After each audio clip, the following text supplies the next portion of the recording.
Car tout est à vous, soit Paul, soit Apollos, soit Céphas, soit le monde, soit la vie, soit la mort, soit les choses présentes, soit les choses à venir, tout est à vous. Et vous êtes à Christ, et Christ est à Dieu. 1 Corinthiens 3, 22, 23. Une exhortation particulière est adressée par le Seigneur Jésus-Christ lui-même à tous les croyants au sujet de ce livre de l'Apocalypse. Nous apprenons tout d'abord à vaincre par la foi. C'est ainsi que commence une vie de victoire. Et ces commandements ne sont pas pénibles parce que tout ce qui est né de Dieu triomphe du monde. Et la victoire qui triomphe du monde, c'est notre foi. 1 Jean 5, 4. Dans ce livre, il nous est montré d'une septuple manière comment vaincre. Cette phrase, à celui qui vaincra, il est répété 7 fois dans Apocalypse 2 et 3. De même, 7 récompenses sont données à ceux qui triomphent. Et il y a 7 grandes expériences spirituelles que nous devons traverser pour vaincre. La première grande expérience spirituelle, c'est l'amour. Mais ce que j'ai contre toi, c'est que tu as abandonné ton premier amour. Apocalypse 1, 4. Nous devenons si méchants, nous prononçons des paroles méchantes, blessantes et douloureuses. Nous blessons les autres pour nous faire plaisir. Le Seigneur est aussi blessé par cela et il dit « J'ai quelque chose contre toi ». Lorsque nous sentons nos cœurs s'endurcir, nous devons prier « Seigneur, ramaudis mon cœur ». C'est ma prière quotidienne. « Seigneur, maintenant, mon cœur tendre. Maintenant, maintiens-le tendre. Ramollis-le. » Nous parlons tant de sorte que nous nous endurcissons. Nos cœurs se changent en pierre. Nos cœurs ne sont pas tendres. Maintiens mon cœur tendre, Seigneur. Nous disons tant de choses blessantes sans regarder aux sentiments affectueux et bons. La douceur disparaît. Aimer, pardonner aux autres est la première expérience fondamentale pour devenir un vainqueur. Pour avoir un cœur tendre, empli de douceur, d'amour.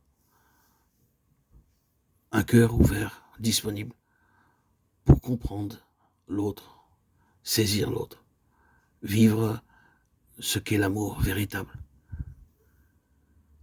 Ni conditionnel, ni passionnel, mais divin. L'amour de Dieu. Connaître l'amour de Dieu bien-aimé. Quel privilège, quelle merveille, quel soulagement. C'est un honneur, frères et sœurs en Christ, de vivre l'amour de Christ et d'être fidèle à son amour. Le Fils de Dieu a porté nos regards sur nous. Nous sommes par son esprit habillés de son amour. Notre comportement, notre conversation, notre attitude doit rayonner de l'amour. Ainsi, nous témoignons que nous sommes les disciples de Christ. Nous sommes en permanence dans l'adoration, dans la bénédiction, et nous rayonnons. Et notre voisinage, notre entourage le constate. Nous témoignons par notre attitude, notre comportement, notre simple présence de la vie de Christ en nous, de son amour qui agit par nous. Nous sommes ses témoins.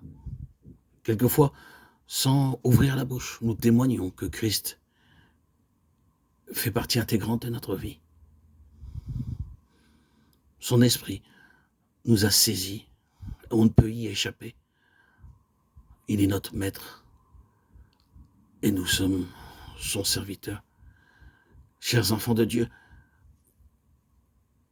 reconnaissez le privilège, la joie, soyez dans la gratitude. Voyez comment le Seigneur est grand. Remarquez ce monde où il y a des attitudes de méchanceté, de haine, de rancœur, de jalousie. Et vous? Voyez-vous le précipice? Voyez-vous la différence? Dieu vous a choisi. Il a fait de vous un pèlerin dans cet exil, dans ce monde. Un pèlerin pour témoigner de son nom. Soyez-lui fidèle. Dieu, par son esprit, vit en vous.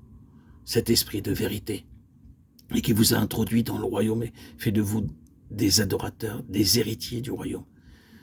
Oui, Seigneur Jésus, par ton amour qui, encore aujourd'hui, s'est introduit dans ma vie depuis maintenant 6 ans, depuis le jour de mon baptême, le 26 septembre 2019. Je vis ce qu'est l'amour véritable, l'amour authentique, l'amour de Dieu, l'amour de Christ. Cette vie sainte, cette vie remplie de douceur, de grâce. Moi qui étais pendant de très nombreuses années, presque 34 ans, sous la coupole et la malédiction de la bipolarité, et qui en ai souffert depuis ma préadolescence. Puis, pendant toutes ces années, sous la main terrible des lois mosaïques, de l'asservissement, de la crainte, de la loi,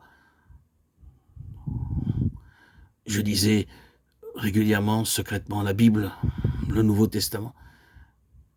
Mais le miracle s'est produit par la venue de ton Esprit, Seigneur Jésus, où mes doutes se sont transformés en certitude, mes défaillances, mes faiblesses sont devenues des forces, car j'ai eu le privilège de recevoir ton Esprit en sortant des eaux baptismales où j'ai eu l'honneur de recevoir ton Esprit. Je ne pouvais pas y échapper. Tu m'as saisi comme une personne saisit une autre personne. Je suis aujourd'hui toujours lié à toi. Je porte cette couronne de vie dans mon cœur, dans mon esprit. Cette flamme, cette étincelle, ce feu de la Pentecôte, ce feu qu'est ton esprit, Seigneur Jésus. Seigneur Jésus,